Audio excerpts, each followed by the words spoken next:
Hello, VinUni. I'm David. And I'm Hoàng.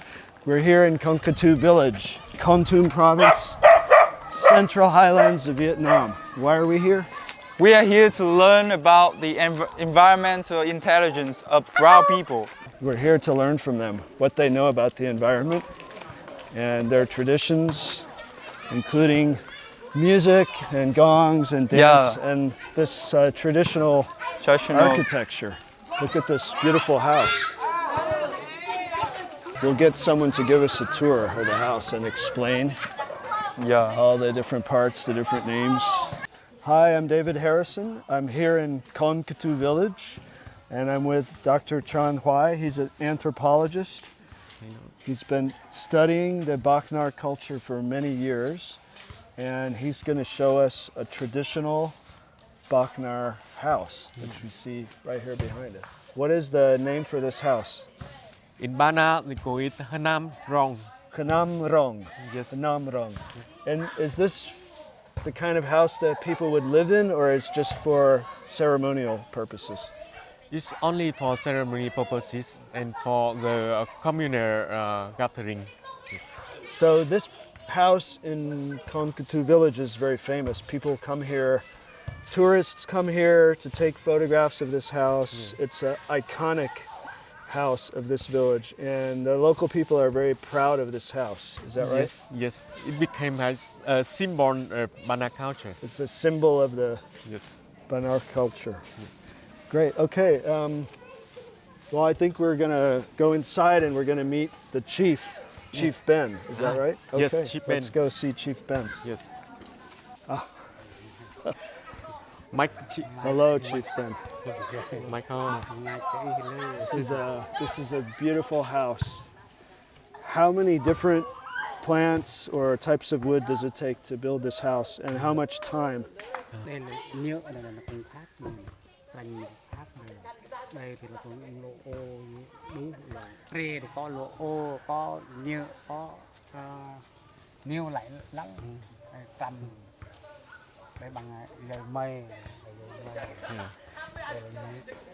He says that he can't count because so many plants. Yeah. So many different, in order to build this house, they have to go into the forest and collect many different kinds of plants and vines and bring them here, and then they have to know the design and the architecture and how to put everything together. And how much time does it take to build a house like this? Can they build it in 1 month, 2 months? Dom khay.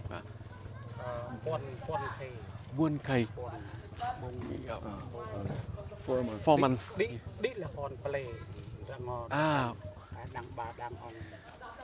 So in order to build up this long house, it took them 4 months, and the whole village enjoys to build this house. It's such a beautiful structure inside. It's different posts and beams coming together at different angles. Yes. So beautiful.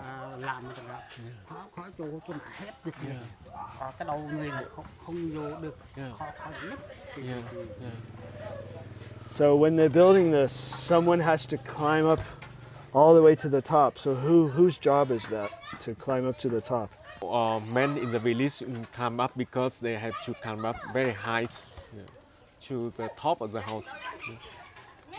And this house it doesn't let the rain in, right? It's waterproof. When there's a big storm or a rain, it doesn't get wet inside. See that the inside is mostly empty. They just have a few benches. So what do they use the space? This will be used in a very special event for the whole community, in the festival of the village or the New Year festival.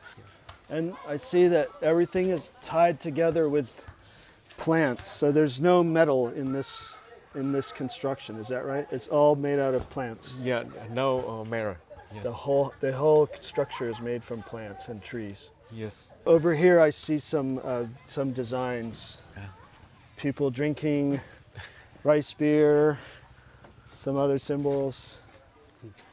Every time when one family has successful to hunt a wild pig, you could bring to the village and separate and share to every family in the village. They share the wild pig with every family. Yes, families of the village they're gonna place their just while around the wrong house. So it's only him to have the just while here. Thank you.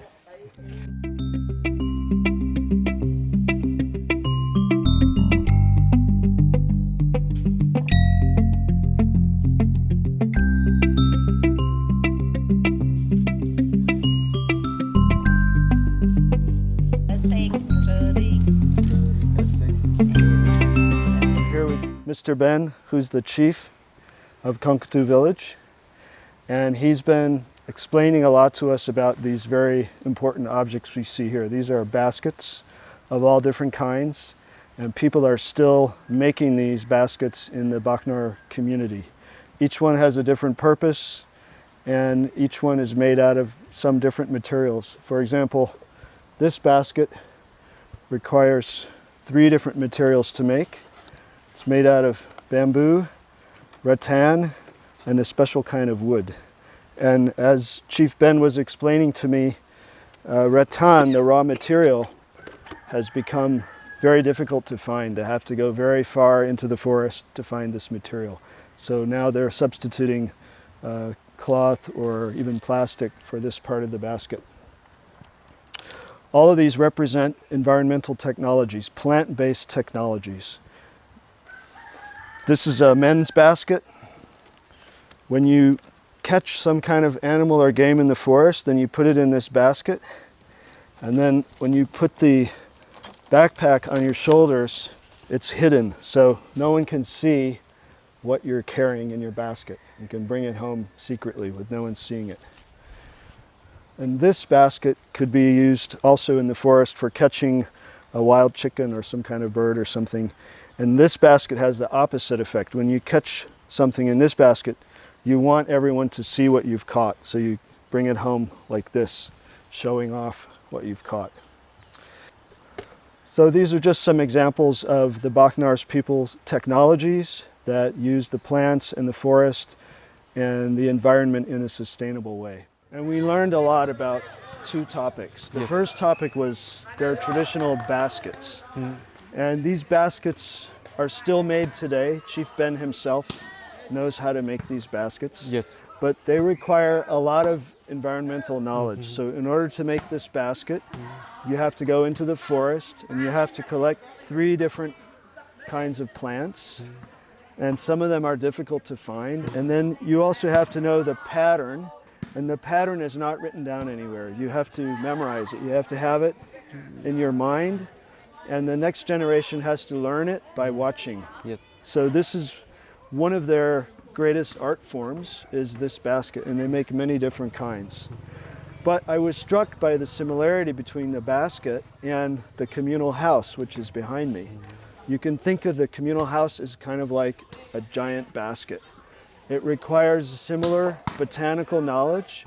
They have to go into the forest to build this house, and they have to collect many, many different kinds of plants, and they have to bring them back. And the design is very complex, but it's not written down anywhere. It's simply in their minds, and they pass it on to the next generation. So whether they're making art at a very small scale, like this basket, or they're making it at a very large scale, basically it's the same creative genius and the same cultural genius of the Bahnar people. So there's 2 religions practiced in Bahnar society. They're Catholic because they were converted by French missionaries in the 18th century. Right. But at the same time, they have an animistic belief system. Yes. Is that right? So they make offerings to the spirits. Oh, as soon as they have been converted to Catholicism, so they have to abandon a lot of their traditional belief. But they still keep their knowledge about environment and keep practicing their connection with the environment. Yes.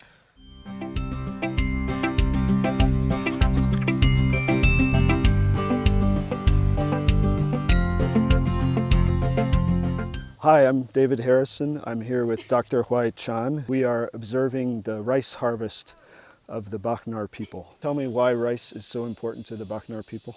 So important for Bahnar people because they are agriculture society, and even though today they don't have too much land to plant as in the past, but I can see that at least they have enough rice in the year just for the food year. And how many times in the year do they harvest the rice? They have 2 times in the year. Yeah, the first harvesting time is in around March or April, and the second time is this time September. And when they're harvesting rice, do men and women have different jobs that they have to do? Yes. Often the women join to cut the rice, cut bar, they call it cut bar in Bahnar, and the men will carry it and process the rice. And when they finish harvesting the rice, what happens? In the past, it would be when they still practicing the moving cultivation, it would be like a festival. But now when they plant wet rice field, they don't have that kind of festival anymore. But because of the social sharing of works, so normally after the harvest, there will be a social gathering where family come to have a family will have like a party together, like a sharing party together. Thank you. What's your name? It's my name Sam. Sim. Yeah. In Bahnar language, what's the word for rice? One. What do you call this in Bahnar language? Partner. Yes. Ba. Ba. Yes. Once more. Ba. Ba. Come on. What are they cooking?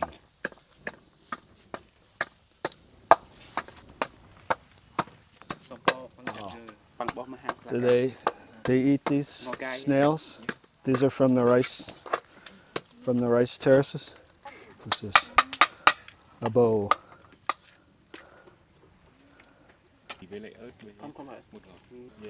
From the river here?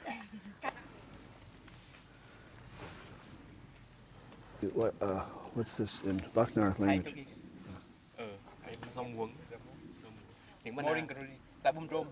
Bundrum. Bundrum.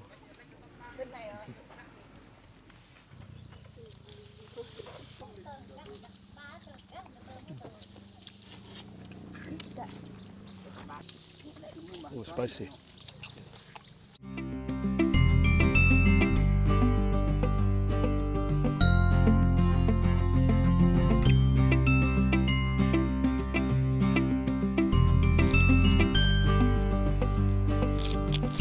So this is a traditional dugout wooden canoe made by the Bahnar people.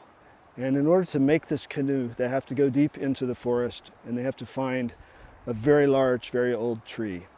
And in recent years, it's become very difficult for them to find these trees. So they have not been making boats in the way that they used to.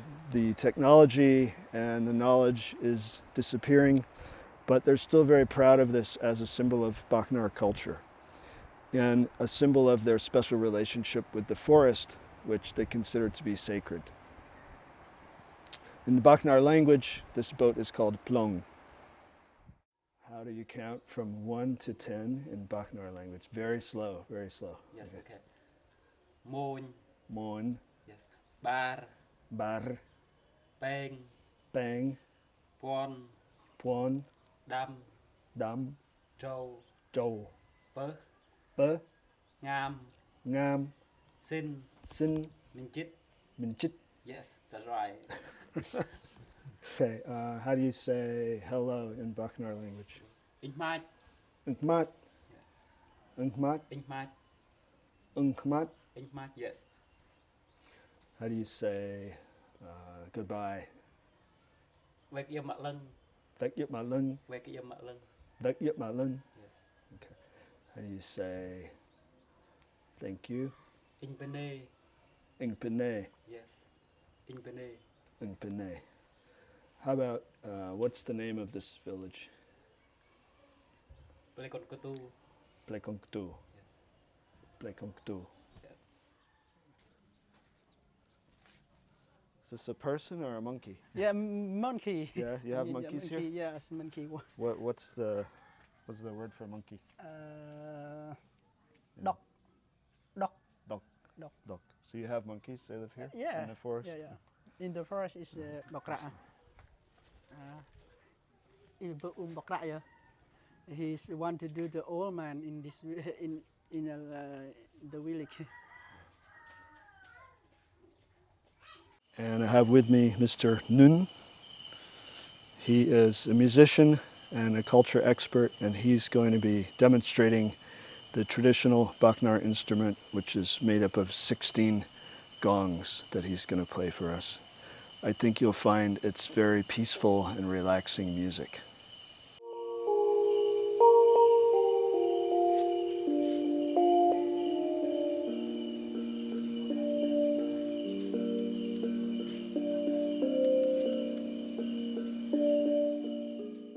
Hi, I'm David Harrison. I'm here in Kon K'tu Village in the Central Highlands of Vietnam, and I would like to especially thank the Discovery Channel and the Explorers Club for sponsoring this expedition.